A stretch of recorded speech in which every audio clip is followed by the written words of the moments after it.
Test. Mic. Test. 1, 2, 3. Okay. Nampak? InsyaAllah. Baik.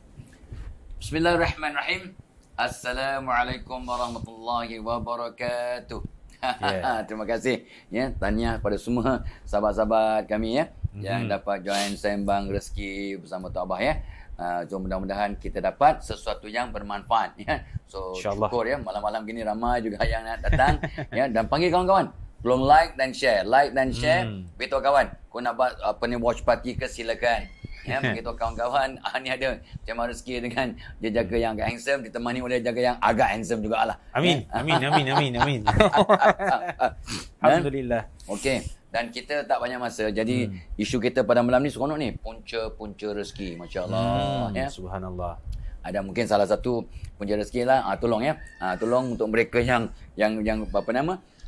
Berminat, bolehlah nanti klik link ya. Klik link. Kita klik link yang di bawah tu So jom kita ramai-ramai kita bergabung ataupun kita bersama-sama Tok Abah dalam keluarga usahawan Tok Abah. Dekat sana nanti insya-Allah kita akan buat perkongsian di sana so orang kata apa, Tok Abah, kita akan berkongsi pandangan dan juga idea dan sebagainya ilmu insya-Allah. Jom dan siapa yang nak bersama-sama berniaga bersama produk Tok Abah pun amat digalakkan. Jom insya-Allah. Baik. Siaran kita malam ni ditaja oleh ditaja oleh Excel by Tok Abah. Alhamdulillah. Dan topik malam ni Tok Abah cantik sebab kita nak macam Tok Abah kata tadi, punca-punca ataupun jenis-jenis rezeki ni kan Tok Abah. So nampak macam luas topik tu Tok Abah. Sangat luas. Jadi mudah-mudahan kita akan terbuka lah media kita ya. Amin insya-Allah, mudah-mudahan. Sebab yang kena ingat pertama-tamanya yang paling kritikal, rezeki itu jaminan dari Allah. So ramai orang tak ada gaji, tapi semua orang dan semua makhluk ada rezeki. Ulat dalam batu pun ada rezekinya. Ini kan pula kita yang bukan ulat dan bukan walaupun dalam rumah batu, tapi insya-Allah ya. Dan salah satu punca yang paling jelas ialah bila kita bertakwa. Bila kita bertakwa, Allah akan turunkan rezeki. Wa may yattaqillaha yaj'al lahu makhraja. Yang barang siapa bertakwa, Allah akan berikan jalan keluar. Jadi akan turunkan rezeki. Itu kita ayat 1000 dinar dia. Ayat 1000 dinar ya. So barang siapa bertakwa, sebabnya untuk kita dapat sumber rezeki yang melimpah ruah, tolonglah jadilah orang yang bertakwa. Awak ya, anda nak jadi usahawan ke, nak jadi pakar cendawan ke ya, ataupun kerja kerajaan, kerja swasta, kerja apa pun tak kisah ya. Anak buat rumah ya, kontraktor ada orang kerja dia pecah rumah. Kerja dia pecah rumah. Dua dalam satu tu. Dua dalam satu tu Tok Abah, pecah rumah tu. Memanglah. Dua dalam satu tu. Dia pecahkan rumah, lepas tu dia buat rumah, dia besarkan rumah. Dia pecah rumah, dia besarkan rumah. Dua dalam satu tu. Dia renovator. Kerja awak saya pecah rumah. Tak ada gaya penyamun pun. Memanglah tak ada gaya penyamun. Allah. Kerja dia nak taukir, renovator. Dia besarkan rumah orang. Dia besarkan rumah orang aja. Saya memang kerja saya pecah rumah dan besarkan rumah. Ya. So itu satu jenis rezeki yang Allah turunkan pada semua orang dengan syarat kita bertakwa. Wa may yattaqillaha yaj'al lahu makhraja wa yarzuqhu min haythu la yahtasib. Insyaallah. Satu. Yang keduanya of course lah, Tok Abah sebut 2-3 and then sambung oleh cikgu SBO. InsyaAllah. So tawakal. Sebenarnya tawakal. So sebenarnya bila kita bertawakal pada Allah, maka Allah akan berikan rezeki yang melimpah ruah. Tapi kerana kita tak bertawakal. Betul. Ya, kita yakin tapi tak benar-benar sebenar-penuhnya keyakinan itu. Barang saya bertakwa, serahkan pada Allah. Itu sebabnya dalam surah Ghafir ayat 44, wa ufawwidu amri ilallah, aku serahkan segala urusanku pada Allah. Ya, innallaha basirun bil ibad, sesungguhnya Allah Maha melihat akan hamba-Nya. Ghafir 44. Kita serahkan semua dengan sepenuh hati, sepenuh keyakinan, bertawakal. Aku serahkan selalu urusan kepada Engkau ya Allah. Jadi kalau kita bertawakal pada Allah, serahkan semuanya, rezeki akan bertambah-tambah. Sambung. So saya setuju Tok Abah. Sebab ada kalanya naluri manusia ni dia rasa kesemua usaha ataupun tindakan yang dia buat tu adalah datangnya daripada diri dia. Itulah dia. So ada kalanya pergantungan dia yang di hujung tu kepada Allah tu kurang. Kan? Jadi ada juga setengah manusia ni penonton tawakal je kepada Allah. Itu bukan tawakal, itu tawakul. Kan? Kenapa dah buat produk cantik-cantik semua simpan dalam store? Kenapa tak jual? Tak apa, saya tawakal je, nanti dah ada lah orang datang rumah untuk beli. Kalau Nabi masih hidup, marah Nabi. Nabi marah tu. Itu pun satu masalah juga. Kan? Jadi Islam tu sempurna dan alangkah cantiknya kalau keseimbangan tu Tok Abah. So dengan usahanya, dah kita usaha, dah kita orang kata bersusah payah untuk membuat perkara tersebut. Jangan lupa di akhirnya angkat tangan, doa kepada Rabb, minta Allah lihat segala kesusahan, kepenatan kita dalam kita mencari rezeki ini. Mudah-mudahan Allah menganugerahkan kepada kita yang tadi itulah tawakal tu kan. Betul. Dengan sebaik-baik rezeki kepada diri kita. Amin, insyaAllah. Amin. Cuma Tok Abah, saya suka bawa dalam topik kita ni, puja-puja ataupun jenis rezeki ni. Sebab topik ni luas kan. Dan ada kalanya ramai di antara insan yang di luar sana, dia terlepas pandang Tok Abah.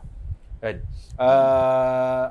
Allah ni dia bagi rezeki dalam kaedah, dalam bentuk yang kadang-kadang kita pun tak terfikir. Subhanallah. Punyalah kasih sayangnya Allah tu Abah kan.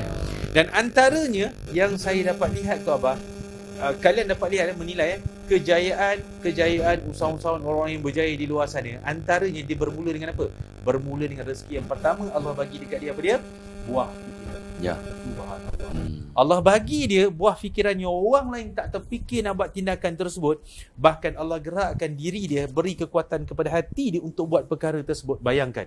Dan dengan perbuatan tersebut, gerak hati tersebut, tindakan tersebut, maka dia mendapat rezeki daripada tindakan tersebut. Subhanallah. Betul. Dan jangan sombong. Setiap, ini menabik dada. Tengok orang lain tak buat, aku buat. Aku tu, kena tanya balik. Siapa yang mendatangkan idea ataupun ilham tersebut? Yang di atas. Siapa yang kadang-kadang buah fikiran tu ada Tok Abah, tetapi hati tu tak ada berkeinginan, kudrat untuk melakukan tindakan. Betul. Dah bagi buah fikiran, Allah bagi apa lagi? Kekuatan hati untuk kita implementkan tindakan tersebut. Subhanallah. Kadang-kadang minta maaf para sahabat buah fikiran dah dapat, hati dah tergerak untuk buat, tetapi satu lagi slap, apa dia? Putus asa. Tak, ni kasih sayang Allah ni Tok Abah kan. Okey, kita ni manusia yang lemah, hatinya mudah berbolak-balik Tok Abah. Allah cekalkan hati kita untuk kita tidak berputus asa untuk melakukan perbuatan dan tindakan tersebut. Subhanallah. So, di sini kita dapat lihat rangkuman kasih sayang Allah tu, subhanallah Tok Abah kan. Daripada satu step ke satu step Allah. Semua dia pimpin, semua dia guide dan dibagi. Betul. Tapi sayangnya berapa ramai bila mana berada di kemuncak tersebut. Tok Abah kan, perkara yang menjadi kebimbangan Saidina Umar Al-Khattab kan. Di orang kata umat akhir zaman itu yang bersyukur itu terlalu sedikit kata Nabi SAW. Dan dia sangat sedih dan sangat risau seandainya dia termasuk dalam golongan yang banyak. Yang sedikit tu dia tak termasuk. Allah Rabbi. Kita tepuk dada, tanya diri masing-masing, adakah kita bersyukur hari ini Allah bagi kita buah fikiran, gerak hati, keupayaan, tak putus asa untuk buat perkara tersebut? Cukupkah syukur kita pada Allah Subhanahu Wa Taala? Betul. Subhanallah. Sebenarnya saya untuk abang ingat dua perkara lah, dua ayat yang berkaitan dengan isu ni. Pertamanya bila Allah bertanya banyak kali, fabi ayyi ala'i rabbikuma tukazziban. Nikmat yang mana satu yang kau ingin dustakan? Nikmat Allah ni, Allah banyaknya. Cuma kalau kita terfikir, kita fikirkan nikmat tu tak terbilang. Jadi sebenarnya bila punca rezeki tu memang bukannya 1001, berjuta-juta. Hanya satu. Yang kedua dia sebut syukur tadi. Surah Ibrahim ayat 7 yang sangat-sangat glamour lah selalu orang sebut. La in syakartum la azidanakum. Barang siapa bersyukur, aku tambah-tambah nikmat. Jadi yang kita ni ada tersekat kadang. Kita punya rezeki, gaji kita tersekat, punca pendapatan tersekat. Agak-agak pasal apa? Sebab wala in kafartum inna adzabil syadid. Barang siapa yang tak bersyukur, siap kau. Dia ditarik balik apa yang nikmat yang ada, diberikan pada kaum lain. Satu kaum lain yang tahu bersyukur. Ulama mensyarahkan begitu. Sebabnya Tok Abah nak pesan pada semualah. Apa yang kata Cikgu Expo tadi cukup. Cakap tadi sangat relevan dalam konteks ini. Jadi kena banyak bersyukur dan ingat. Oleh kerana amat sedikit hamba-Ku yang bersyukur, wa qalilun min ibadiy syakur. Maka kita buat andaian lah. Anda, Tok Abah, Cikgu SBO ni belum cukup bersyukur, bukan tak bersyukur. Belum cukup bersyukur. Ya, kita tidak bersyukur seperti yang sewajarnya. Ya, jadi oleh kerana itu, jom kita di samping kita membuka minda, membuka hati, nak membuka pintu-pintu rezeki. Jangan lupa ya, join ya. Just klik link. Klik link yang ada tu ya, join ya untuk masuk kita keluarga usahawan Tok Abah. Just press the link. Mungkin inilah, mungkin Allah, ini pun rezeki ni. Ya, anda dapat masuk ke dalam taman ilmu, majlis ilmu kami, yang mudah-mudahan dah dapat pahala. Lepas tu dapat pula terbuka hati, tergerak hati tadi. Berkata Cikgu SBO ya. Mudah-mudahan kita sama-sama masuk dalam komuniti keluarga usahawan Tok Abah untuk sama-sama kita menjana pendapatan, membangunkan pribadi seperti yang Tok Abah selalu sebut. Jom kita kata perkasa pribadi, rawat rohani dan pertingkatkan ekonomi. Mudah-mudahan melalui keluarga usahawan Tok Abah, press the link, join kami, tengok bagaimana kita akan sama-sama from zero to hero ya, dengan ilmunya, dengan peringatannya, dengan bimbingannya ya, dengan komunitinya, dengan doa sahabatnya, dengan kawan yang akan bagi sinergi. Itu satu perkara. Dan satu lagi perkara yang selalu diingat, rupanya ada salah satu jenis rezeki ialah apabila kita banyak mencuci hati dengan solat taubat istighfar, solat taubat istighfar, solat taubat istighfar. Tok Abah dah sebut sejak 35 tahun yang lepas. Jangan tidur sebelum solat taubat, 2 rakaat minimum, istighfar kalau boleh 100 kali. Sebab Nabi bersabda, aku Nabi bertaubat 100 kali sehari. Astaghfirullahalazim ya, ampunkan kami wahai Allah yang Maha Besar. Nabi yang maksum, yang tak ada dosa dah terampun ya, yang dulu, yang sekarang, yang akan datang dah terampun pun 100 kali. Anda ya, dan Tok Abah dan Cikgu SBO ni yang confirm banyak dosa. Ya, berapa kali agak-agak kita beristighfar ya. So jangan ya, jangan lupa solat taubat, jangan lupa istighfar, dan jangan lupa maafkan orang untuk kata tu mencuci ya hati kita. Tengok bagaimana pintu-pintu rezeki akan terbuka dengan cantik, dengan luas, dengan melempah ruah insya-Allah. Ya, jom minta sambung dari situ. Subhanallah. Baik, bila sebut tentang pintu ni Tok Abah, bukanlah saya nak katakan filem Ahmad Albab. Kan? Ahmad Pintu. Kan? Cuma saya tertarik bila mana kebanyakannya Tok Abah bila kita mendampingi ramai usahawan yang dekat luar sana Tok Abah kan, kita menyelami keluhan dia, kita mendengar rintihan permasalahan dan sebagainya, berniaga rugi dan sebagainya Tok Abah. Ada satu ketika tu Tok Abah, ini semua Allah punya ilham, Allah punya aturan ya Tok Abah. Ialah kita bertanya kepada usahawan tersebut, mengadu tentang masalah yang dihadapi dan berbagai-bagai lah kan. Satu soalan yang kadang-kadang saya dan anda kalian kena tanya, pernah tak, dia memang nampak macam gila-gila tapi saya rasa dia ada logik dia kat situ. Pernah tak kita bersyukur dengan ujian yang Allah bagi? Subhanallah. Tu dia. Nampak? Rupa-rupanya Tok Abah, pintu untuk keluar daripada bebanan masalah tersebut, syukur dulu. Bab kata ayat yang Tok Abah bacakan tadi, la in syakartum la azidannakum wa la in kafartum inna azabi lasyadid.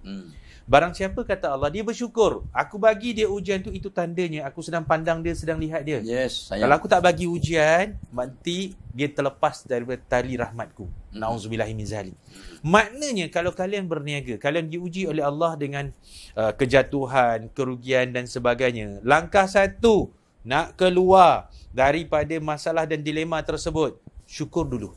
So dengan bersyukur tersebut, ya Allah aku syukur kamu uji aku ya Allah dengan kerugian pada hari ini. Aku syukur. Ini adalah pembelajaran, pengalaman. Orang kata pengalaman adalah guru yang terbaik. Tok Abah kan? Aku supaya aku takkan buat benda ni pada hari-hari yang seterusnya. Hari ni rugi 100. Pelaburan katakan 1000. Rugi 100 Tok Abah. Tapi dapat apa? Dapat ilmu. Allah ajar dekat situ. Betul.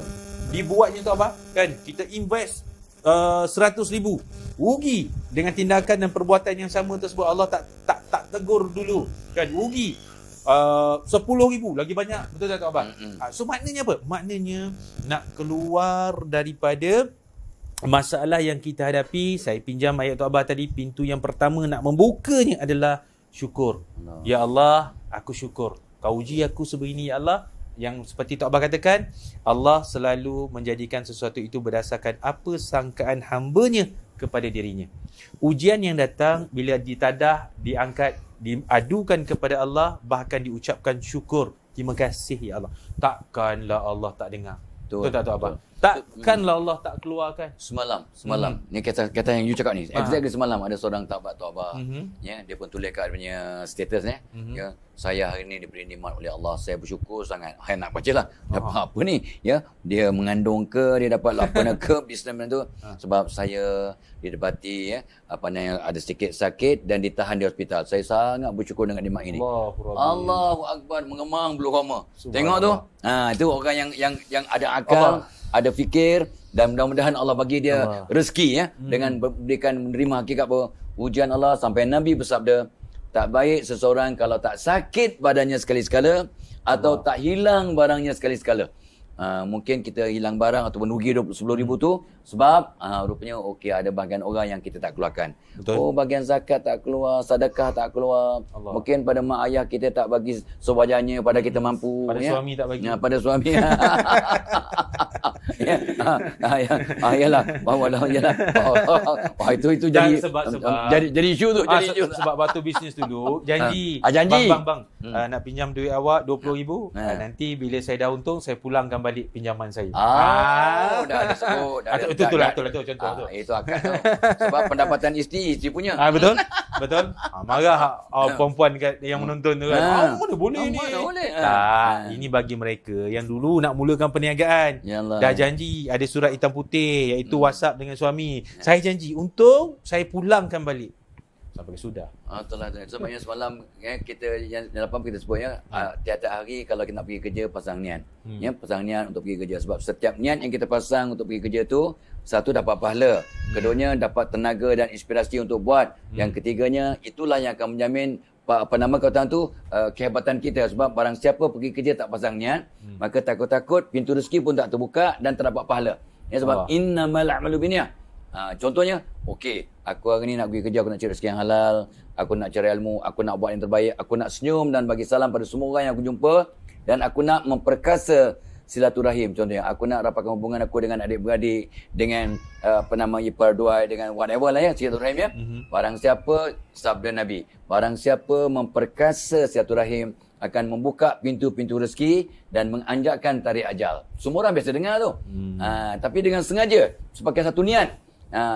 Niat nak pergi kerja ni, aku nak bentuk silaturahim, aku nak cari kawan baru, aku nak jumpa kawan lama, aku nak memperkasa silaturahim. Aku tengah hari ni nak makan dengan adik-beradik aku. Aku petangkan ngeteh pun aku nak panggil sepupu aku. Aku nak ajak. Tengok, orang yang nak pergi minum teh pun, nak ngeteh, nak ngopi pun, dia ada pasang niat dan ada matlamat. Wow. Inilah orang yang mudah-mudahan Allah akan buka pintunya. Pintu-pintu rezekinya yang tidak ada limitnya, yang limit cuma Allah yang tahu. Itu sebabnya kita dah bagi hint tadi tu. Dengan syukurnya, dengan istighfarnya, dengan takwanya, dengan silaturahimnya. Banyak tip tu. Jadi di samping kita mencari kelangsungan kehidupan dengan kerja, dan jangan lupa untuk menambah punca-punca rezeki, punca-punca rezeki dari Allah, tapi punca-puncanya asbabnya mungkin dalam keluarga usahawan Tok Abah. Caranya press link yang ada konten pintu, tolong press link, join kami. Mudah-mudahan walaupun dengan tak ada pengalaman, tak ada modal, tak ada niat pun mula-mula untuk berniaga. Sebab berniaga itu sunnah Nabi. Berniaga itu sunnah Nabi, bukan Nabi Muhammad SAW saja. Ramai Nabi yang memang ahli perniagaan dan sebagainya. Jom kita sama-sama terlibat dan mudah-mudahan akan mengubah diri kita dulu. Diri kita jadi bertambah baik, bertambah takwa, bertambah syukur, and then mudah-mudahan mengubah juga ekonomi keluarga. Sebabnya Tok Abah selalu pesan, perkasa rohani, rawat peribadi, pertikankan ekonomi. Bermula dengan betulkan diri, maka Allah akan betulkan banyak hal tentang diri kita, insya-Allah. Subhanallah. Betul. Yang itu memang saya sangat setuju Tok Abah. Subhanallah. Baik. Kita tengok Tok Abah, antara Tok Abah saya suka bawa kepada kajian lapangan Tok Abah. Kan? kita selalu abaikan satu part lah Tok Abah. Saya rasa yang kadang-kadang itu juga merupakan sumber ataupun rezeki kepada diri kita, tetapi kita macam tak berapa nak endah, tak berapa nak syukuri.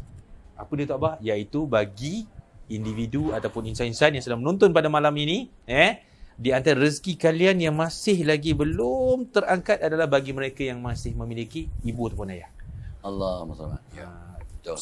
Itu adalah di antara Tok Abah, di antara tadi kunci yang pertama tadi kita dah sebut Tok Abah. Syukur dulu dengan masalah yang kita hadapi.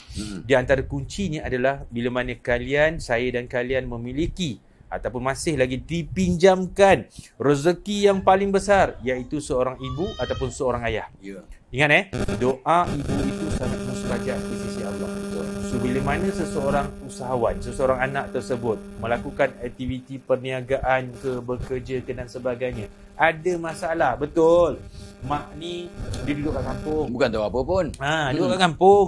Faham, mak tak pandai dengan kerja yang kita buat. Pakai IT ke, website ke apa ke. Betul, mak tak faham, mak tak boleh nak advise kita untuk selesaikan masalah-masalah tu semua. Tetapi, Tok Abah kan, mak boleh mengangkat tangan berdoa kepada Allah untuk membantu kita. Allah bantu kita selesaikan kesulitan kita pada ketika itu. Betul. Subhanallah. Betul. Jadi bagi saya Tok Abah, dan yang inilah kadang-kadang ramai di antara para usahawan itu sibuk Tok Abah, daripada pagi sampai ke petang, petang sampai ke malam, malam bawa ke subuh. Cari rezeki. Tak apa, tak jadi masalah. Carilah selagi mana termampu. Tetapi harus diingat, jangan sesekali mengabaikan rezeki yang masih lagi Allah pinjam dalam genggaman kita, iaitu roh ataupun nyawa orang yang tersayang tersebut.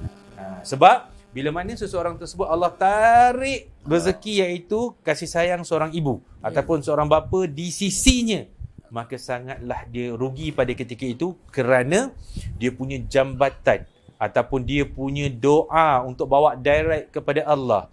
Ataupun talian hayat di antara dia dengan Allah, Allah Subhanahu Wa Taala telah Allah angkat, telah Allah cabut pada ketika itu.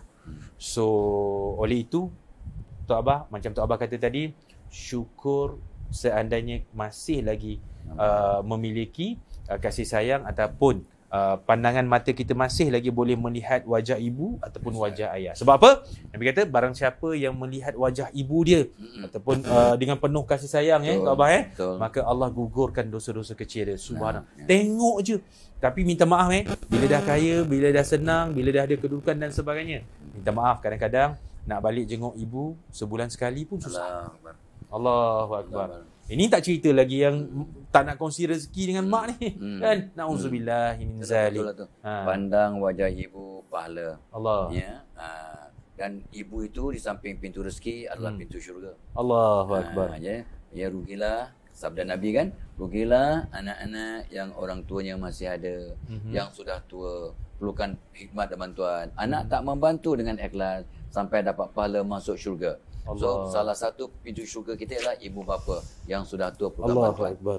Dan yang keduanya tadi Tok Abah ingat seorang sahabat Tok Abah, dia ni seorang ustazah, ya. Umur dalam 35, ya. Lepas tu dia sebab nak jaga mak dia tak sempat nak berumah tangga, ya, belum sempat lagi. Sebab dia tak nak fokus sebab nak jaga mak dia yang sakit dah uzur. Dan dia pun seorang pekerja kaki tangan kerajaan, ya. So dia kadang itulah minta izin kat bosnya nak jaga ni. Jadi banyak dia lepas peluang lah untuk training untuk apa, ya. Sampailah ibunya meninggal dunia. Tengok, ya, dia 2, 3, 4 tahun dia menjaga ibunya, jadi ketinggalan banyak hal berbanding orang lain. Tapi dengan izin Allah, 2, 3 tahun lepas tu dia tu naik dia punya pangkat, melangkaui kawan-kawan yang dah memang apa ni sepenuh masa bekerja. Memang barang siapa menjaga mak bapak dengan ikhlas, di samping dapat pahala, insya-Allah asbab untuk masuk syurga, pintu-pintu rezeki pun dijamin. Ini jelas. Ini ramai dah pengalaman yang sama. Dan jangan lupa, di samping kita usaha, di samping kita bersyukur, orang yang buat kerja dakwah, ya, akan terbuka pintu rezeki. Ya, itu ingat. Dan kisah yang paling popular, kisah Imam Bukhari, ya. Sebab dia kata apa? Menuntut ilmu itu akan membuka pintu rezeki. Dijamin rezeki orang menuntut ilmu. Jadi sebabnya menuntut ilmu tu, dalam proses nak menuntut ilmu pun ada orang akan tolong kita membantu rezeki ya. Itu sebabnya salah satu kumpulan yang 8 asnaf ialah orang yang sedang belajar ya. Okey. So tilawah Quran membuka pintu rezeki, zikir pagi petang siang malam buka pintu rezeki ya. Dan of course lah usaha yang syariah compliant. Jadi tu Abah nak share tu perkara sebelum Cikgu Esbo ni dia tambah lagi. Cikgu Esbo ni banyak dia punya pengalaman di lapangan ya. Yang tu Abah ada sikit-sikit je. Tu Abah terbalik tu Abah, terbalik tu. Sebab kalau ikut umur tu Abah lagi ikut umur je. Lagi intik. Ikut umur je. Tu salah satu yang tu Abah dah pesan dan ramai orang yang kata report balik, saya dah amalkan apa yang tu Abah pesan, ya Allah, anak saya jadi baik, keluarga saya lebih aman, bisnes saya meletup-letup, ya, memang hebat. Ya, hutang saya langsai. Dan saya pun heran. Saya punya simpanan sekarang, entah dari mana. Itu saya pun nak tahu tu. Macam mana dia. Entah dia, tapi berpuluh-puluh ribu masuk. Dia kata, cuba bagi amalan awak tu sebab saya pun dah amalkan tapi tak dapat macam dia dapatkan. Ya. So, antara doa, di samping solat taubat dan istighfar, ialah doa pembuka 12 pintu yang Tok Abah selalu pesan. Doa pembuka 12 pintu, amalkan. Ya, jangan lupa barang siapa yang tidak mendoakan ibu bapanya akan tertutup pintu rezeki. Allah. Kita ambil kias. So barang siapa yang mendoakan ibu bapanya pagi petang siang malam didoakan ibu bapanya, ya, maka akan terbuka pintu rezeki. Sebab kita bincang tentang jenis-jenis rezeki dan inilah yang Tok Abah nak sebut. Mudah-mudahan dapat memberi manfaat pada anda dan pada Tok Abah dan Cikgu SBO. Amin. Teruskan. Okey, last Tok Abah untuk wrap up kita ni. Satu je lah saya minta kalian termasuk diri saya yang sedang bercakap pada ketika ini, ubah persepsi di dalam fikiran kita berkaitan dengan rezeki. Ingat anak-anak yang Allah takdirkan dia menjaga ibu ataupun bapanya suatu usia emas, itu rezeki. Allah. So ramai yang mengeluh, tak boleh macam Tok Abah kata dia tak boleh nak pergi kerja yang jauh-jauh sebab kena jaga dan sebagainya. Jangan mengeluh. Kerana dalam ramai-ramai anak-anak yang ibu ataupun bapa ada, kenapa Allah pilih kita? Kenapa? Sebab specialnya ambillah pengajaran ibrah daripada kisah seorang dia bukan sahabat, dia tabi'in, sebab dia tidak dapat bertemu dengan baginda Nabi sallallahu alaihi wasallam asbab patuh kepada ibunya. Siapa dia? Uwais Al-Qarni. Subhanallah. Yang diceritakan bahawa di akhir hayatnya tersebut, wallahu alam, kalian boleh lihat, boleh rujuk cerita ni, ada banyak dibukukan bagaimana Nabi sallallahu alaihi wasallam menyebut di dalam hadisnya yang mana Nabi berkata kepada Aisyah, wahai Aisyah, ada sesiapa yang datang ke rumah sewaktu aku meninggalkan pergi berjihad fisabilillah? Aisyah kata, ada seorang lelaki yang aku tak kenal ya Rasulullah.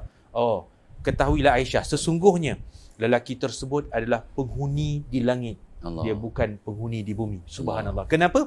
Kenapa dia dapat title tu, penghuni di langit tu? Asbab, kata Tok Abah tadi, dia susahkan diri dia. Dia syukur dengan rezeki yang Allah bagi kepada diri dia untuk menjaga dan berbakti kepada seorang ibu sehinggalah akhir hayatnya. Subhanallah. Allah. So ingat, sebagai rumusan dari Tok Abah pula, ingat salah satu jenis rezeki punya rezeki adalah tawakal tu Allah. Tapi ingat, tuntas akal baru tawakal. Kalau kita tak usaha sungguh-sungguh sampai tuntas akal kita bertawakal sebelum tu, takut-takut Allah murka Sebab kita kena usaha sungguh-sungguh. And then serahkan segala usaha kita tu kepada Allah untuk menentukannya dengan sebaiknya. Sebab makaru makarallah wallahu khairul makirin. Kita merancang, Allah merancang, dan perancangan Allah the best. Itu dia yang sempat kita kata untuk kongsikan pada malam ni. Mudah-mudahan apa yang kita sampaikan ini kongsikan memberi manfaat kepada kami, Cikgu SBO, dan juga pada Tok Abah dan pada anda yang sudi bersama-sama. Mudah-mudahan, dan jangan lupa join. Klik link tu dan join kepada keluarga usahawan Tok Abah untuk sama-sama kita membangunkan diri. Ingat, rawat pribadi, rawat rohani, perkasa pribadi, dan juga peningkatkan ekonomi untuk keluarga diri. Jangan lupa Tok Abah, share. Kena share tu. Tu pun dakwah tu. InsyaAllah. Ila liqa. Wassalamualaikum warahmatullahi wabarakatuh.